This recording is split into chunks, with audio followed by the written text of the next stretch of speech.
At this time, we're going to bring up a sister here that's willing to lend her voice.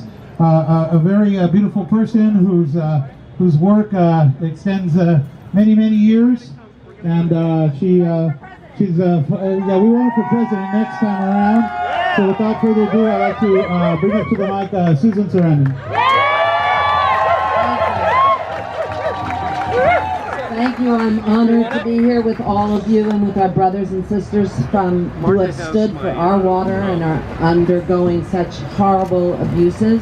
I don't know if you know that the United Nations just left Standing Rock and declared that it was inhumane circumstances there and have declared it an emergency. So it's taken the UN to go into this situation and say that people cannot be treated this way.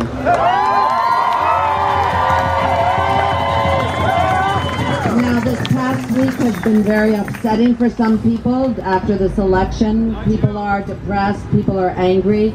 There are a lot of people that take them to the streets. I just want to say that we don't have the luxury of being depressed and angry at this time.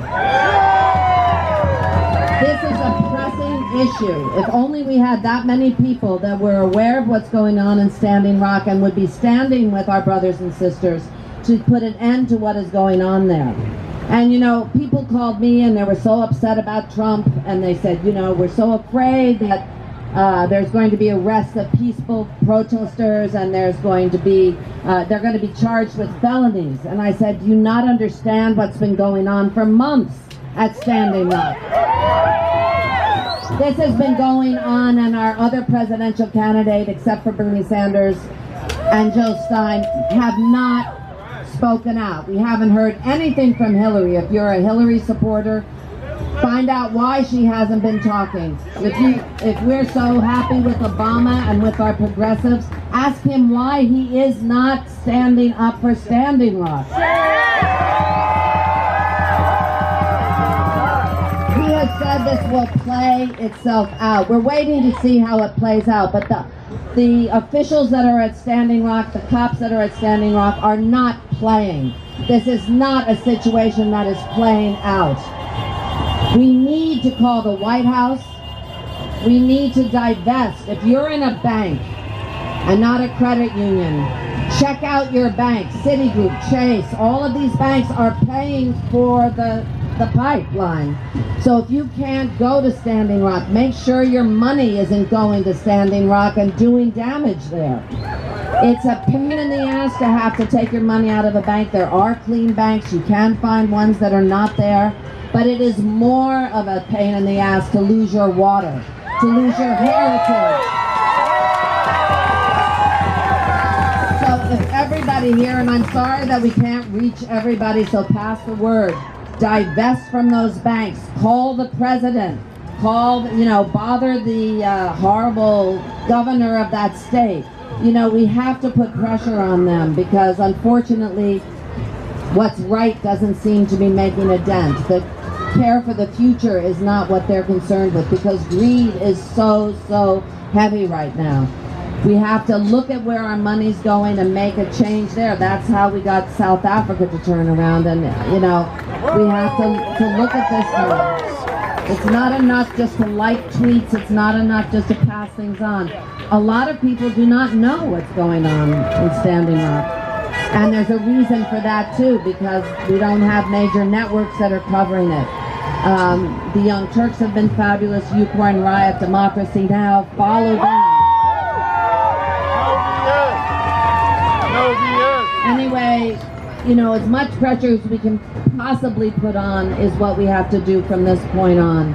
And all people that consider themselves progressives that are so depressed right now, tell them to get off the couch or start making phone calls or start sending tents, start sending sleeping bags, send provisions, send money for the legal defense funds that are going on. If you can't go there, there's other ways that you can participate that are real. And meanwhile, I thank you so much for praying for these people that have been there, that were the first to tell us what was going on, that have put their lives and their comfort and their jobs on the line to protect our water. I thank you, First Nations, for this.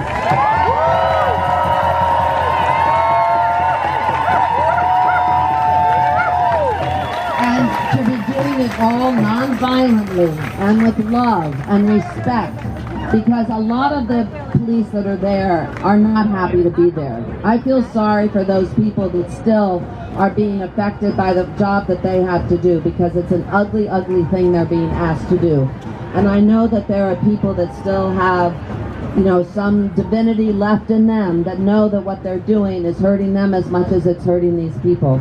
And I wonder at the fact that everyone has managed to stay nonviolent. That is the most beautiful thing that I've seen in a long time.